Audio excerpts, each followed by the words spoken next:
Structure की बात कर रहे थे, फेडरल स्ट्रक्चर में तो ये भी गलत है कि ओल्ड पेंशन स्कीम दोबारा कई राज्य लागू कर रहे हैं। ये फेडरल स्ट्रक्चर से गलत है। नीतिगत निर्णय जब सरकार एक बार एग्जीक्यूट कर देती है तो राज्य सरकार हो या केंद्र सरकार माना जाता है कि उसी सिस्टम में रहेंगे आगे। जी। आप जानते हैं कि जो ओल्ड पेंशन स्कीम है वो देश की इकोनॉमी के लिए बहुत ज्यादा स्ट्रांग नहीं है, वो अच्छी चीज नहीं है, व्यक्ति के लिए अच्छी है, राष्ट्र के लिए अच्छी नहीं है। और एक बार जब ये निर्णय हो गया 2004 में कि वो ओपीएस की तरफ नहीं जाएंगे, अब क्यों जो है राज्य सरकारें अपने व्यक्तिगत हित के लिए ओपीएस की तरफ आ रही हैं? तो फेडरल स्ट्रक्चर की दुहाई देकर के बहुत ज्यादा चीजों से बचा नहीं जा सकता, पहला। दूसरा, बिहार एक सबसे गरीब राज्यों में से एक है। 2,500 रुपया बताएंगे जगनारायण जी कितना प्रति व्यक्ति आय है? 2,500-3,000 रुपए प्रति मास की पर कैपिटा इनकम है।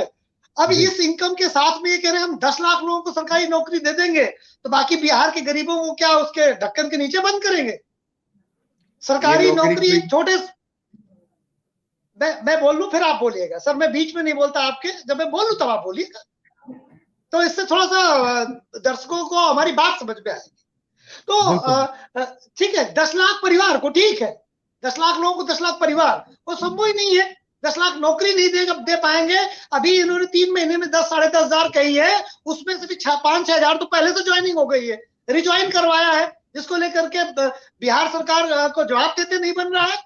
आप जिसको ट्रेनिंग करा दें, ज्वाइनिंग करके ट्रेनिंग करके वर्दी पहन ले, फिर दोबारा आप ज्वाइन कराएं, ऐसे तो फिर आप 17 साल में जितने लोग सरकारी नौकरी दिए सबको दोबारा ज्वाइनिंग करवा दीजिए, तो फिर कुछ 10 लाख के आंकड़े के करीब पहुंचेंगे। नहीं तो जगनारायण जी रहेंगे 2025 में हम लोग पर चर्चा करेंगे कि कितने लाख नौकरी इन्होंने दी है। अगर 10,500 नौकरी इन्होंने दी है, उसमें से 5-7 हजार तो पहले दे चुके हैं, ठीक है, 2-4 हजार नौकरियां दी है और दोबारा ज्वाइनिंग लेटर इशू कर दिया है, तो ये ना तो एथिकल सही है ना लीगल सही है। वही पुलिस प्रशासन जैसी व्यवस्था में तो हंसी कराती जगनारायण जी जैसे लोग, बौद्धिक लोग जेडीयू में, खुद सोचना चाहिए कि जिसकी ज्वाइनिंग हो गई है, जिसकी ट्रेनिंग हो गई है, जो वर्दी पहन चुका है, उसकी दोबारा ज्वाइनिंग करा रहे हैं। अरे मार्केटिंग ही करना है भाई। नहीं मार्केटिंग। एक सवाल मेरा है आलोक पांडे जी, एक 20 अक्टूबर 2020 का एक बयान भी है, हालांकि चाहेंगे तो मैं वो सुनवा भी दूंगा, लेकिन उस वक्त जब तेजस्वी यादव ने कहा था कि 20 लाख नौकरियां देंगे, तब एनडीए में हुआ करते थे नीतीश जी, तब एक मजाक बनाया गया था कि भाई उन्होंने भी जो आज सवाल हम उठा रहे हैं, नीतीश जी ने भी उसी दिन यही सवाल उठाया था, यही सवाल नीतीश जी ने पूछा था, उन्होंने भी कैलकुलेशन तो किया होगा ना सर उस वक्त। अब हम भी थोड़ा बहुत कैलकुलेशन करके सवाल पूछ रहे हैं। आलोक जी,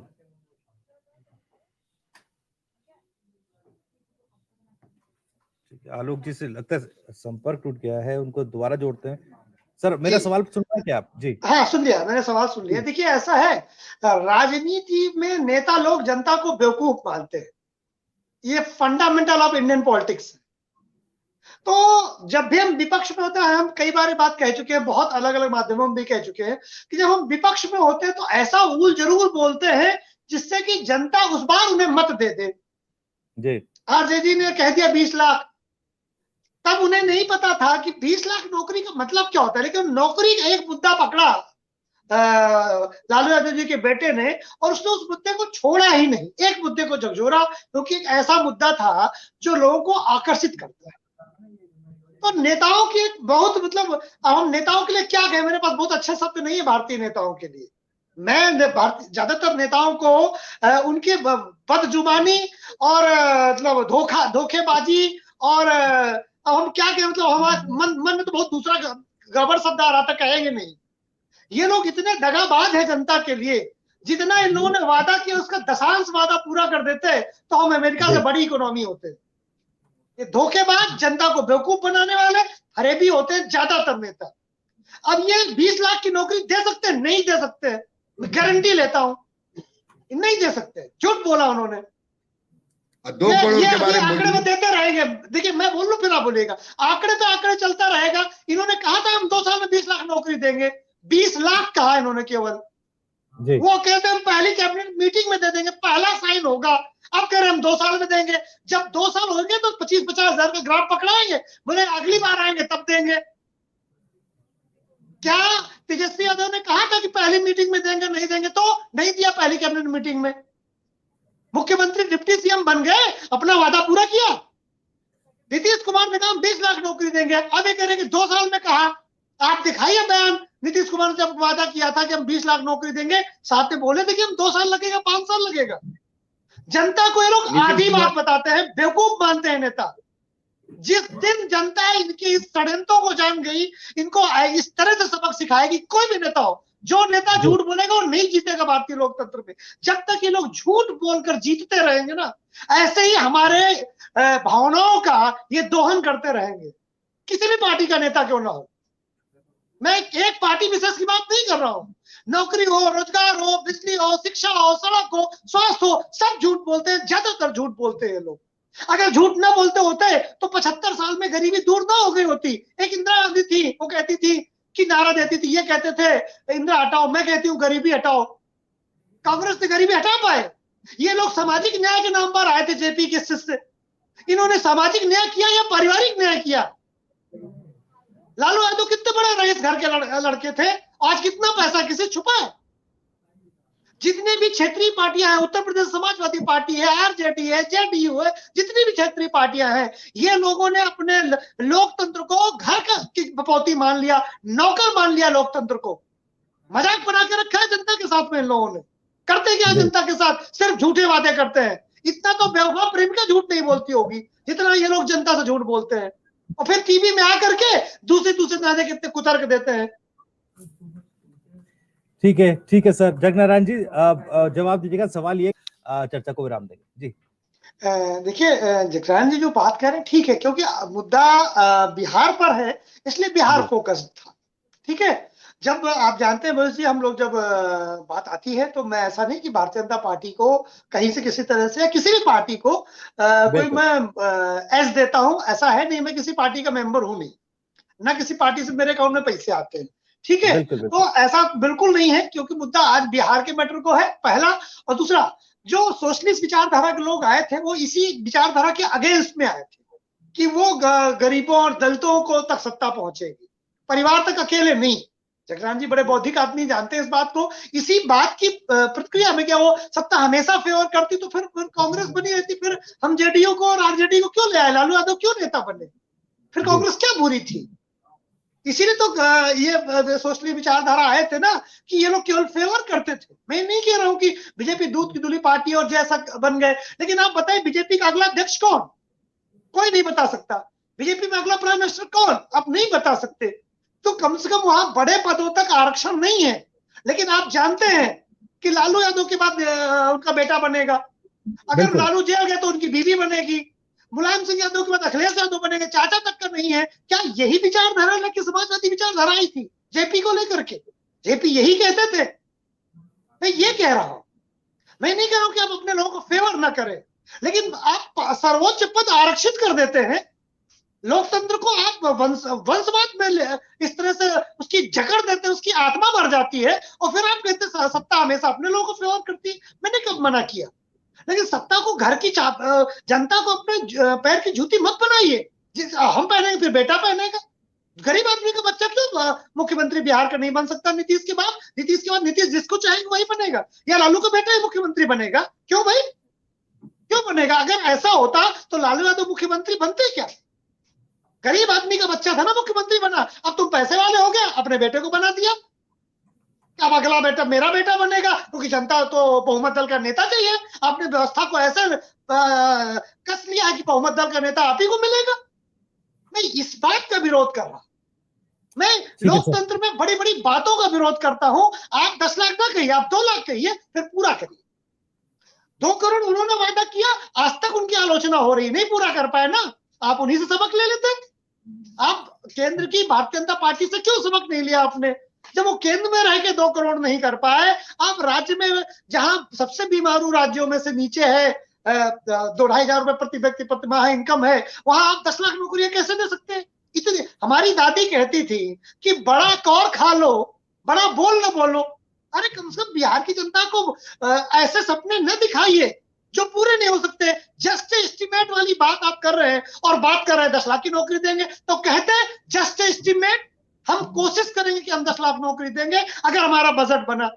आप लोग इस तरह से बात करते हैं कि बस आए पहली कैबिनेट मीटिंग होगी, हम साइन करेंगे और हम 10 लाख नौकरियां दे देंगे। दोनों में अंतर है जी। आप सारे लोग जितने भी नेता हैं, क्योंकि इसमें बिहार के नेताओं को लेकर के मैं बात कर रहा हूं, मैं नीतीश और तेजस्वी को लेकर कर रहा हूं, तो मैं इनको कोट कर रहा हूं। अगर 2 करोड़ में आप भविष्य डिबेट रखेंगे तो यही टोन मेरा केंद्र की सरकार के लिए रहेगा। बिल्कुल, वो भी गलत है, ये भी गलत है, दोनों चीजें गलत है। जनता को बेवकूफ बनाना बंद करिए, वरना जनता जैसे अरविंद केजरीवाल फेल हो गए, भारतीय लोकतंत्र के लिए बड़ी दुख की बात है, वरना जितने ये राजनीतिक दल है ना, इनकी बुरिया बिस्तर बन जाती। ये बहुत बड़ा ब्लैक स्पॉट है, जनता का नुकसान है। अरविंद केजरीवाल निखालिस नेता हो गए। अगर वो स्वराज्य बना रखते ना, अगर वो करते जिसके लिए उन्होंने वादा किया था, तो भारतीय लोकतंत्र बदल जाता पूरा, और हमें ऐसे नेताओं से छुटकारा मिल जाता जो जनता को क्या कहे। भविष्य भाई जब नौकरियों की बात करते हैं, क्योंकि मैं पढ़ाता हूं बच्चों को, बड़ा दर्द होता है हमारे विद्यार्थियों के साथ, तो यूपी का विद्यार्थी हो या बिहार का विद्यार्थी हो, ये लोगों ने भावनाओं के साथ मजाक बना के रखा है। देश इनके बाप का है, किसी के पिता का है क्या? सत्ता में बैठ गए तो कुछ भी बोलेंगे।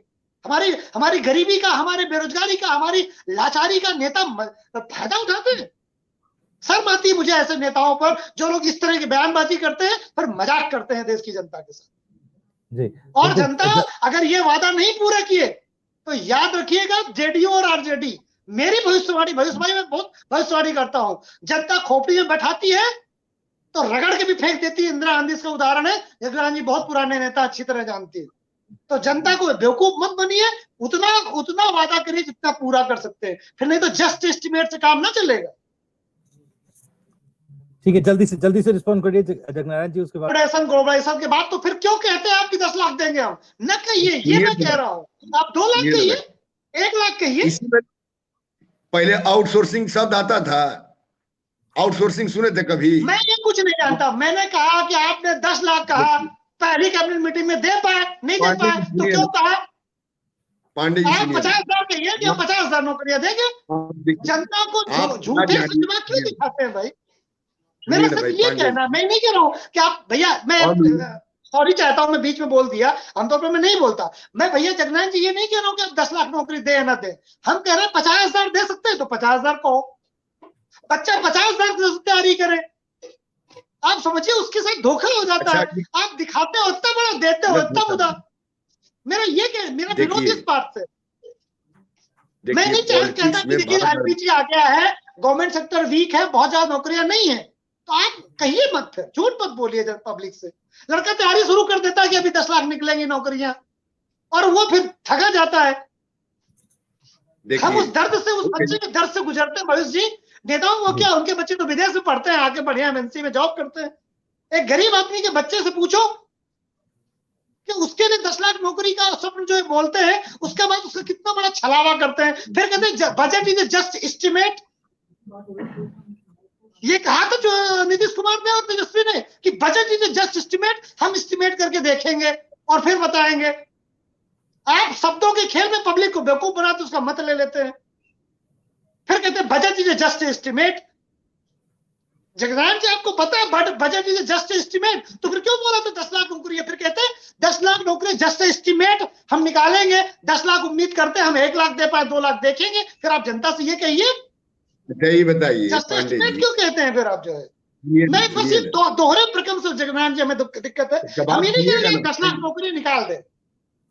सुनिए ना, बजट इतना टेढ़ी प्रक्रिया जो है परिवारवादी पार्टियों का विरोध करता हूं। अब देखिए भाई, ये खेत को लोकतंत्र से जोड़ रहे हैं। अब देखिए लोग नेताओं के विचार क्या है इस देश के लिए। थोड़ा सा भी सुनिए तो। नहीं देखिए, वो तो हम लोग जानते हैं कि देखिए बड़ी अच्छी जानकारी आप तमाम जगहों की रखते हैं, तमाम विषयों की रखते हैं, और कहीं ना कहीं बात को जलेबी की तरह घुमा कर ले आते हैं, और ठीक है। लेकिन स्थिति वही है कि भाई 10 लाख नौकरी का वादा है और चैलेंज है पीके का कि अगर दे पाए तो फिर से चुनाव। भविष्य जी ये 10 लाख नौकरी नहीं, भविष्य जी ये जनता को केवल ये है कि जनता अगर जानती होती तो अब तक गरीब ना होती। ये जानते हैं कि जनता के साथ झूठ बोलो, उसका वोट लो और काम खत्म, और कुछ नहीं है। लेकिन अब कहीं ना कहीं समझने लगी है नेताओं, इन लोगों ने तो लोकतंत्र को जमींदारी व्यवस्था बना दिया है। चुनावी वादों, पांडे जी एक सेकंड मेरी सुन लीजिए। डेमोक्रेसी कोई ये बना बनाया चीज नहीं, ये प्रोसेस में रहता है, और ये प्रोसेस चल रहा है। और डेमोक्रेसी दुनिया में पांडे जी मजबूत हुई है। ये नहीं कि डेमोक्रेसी कमजोर हुई है, लेकिन जब पूंजीवाद बढ़ जाता है तो थोड़ा डेमोक्रेसी मिलाइन हो जाती है, कमजोर हो जाती है। ये दुनिया का इतिहास है। हिटलर जब आया तो डेमोक्रेसी के बल पर आया, और डेमोक्रेसी के साथ पूंजीवादी जो नहीं, गरीबी से डेमोक्रेसी लाइन से बेलाइन होती है, गरीबों को बेवकूफ बनाया जा सकता है।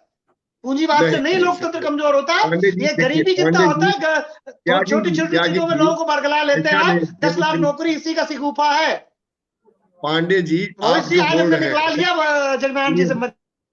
आप जो आज बोल रहे हैं वहां माधवराव सिंधिया का बेटा बोलता है डेमोक्रेसी बढ़ी है, ऐसा नहीं है। लेकिन आप चाहते हैं कि इसको एब्सोल्यूट ले जाया जाए, ऐसा संभव नहीं होता है दुनिया में। ये संभव नहीं है। जनता तो कोई अब चीज जनता परफेक्ट समझदार हो गई है सर। अब देखिए, अगर आप कहेंगे आप वादा करेंगे तो जनता तो पूछेगी सर कि वादा किया था, उस वादे का क्या। जनता सब समझती है, पूछेगी 10 लाख नौकरियों का वादा था तो 10 लाख नौकरियां क्यों नहीं दी। देखिए डेमोक्रेसी की आप बात कर रहे हैं और हम तो पूछते हैं ये डेमोक्रेसी में चुनावी ये जो वादों में जो चुनावी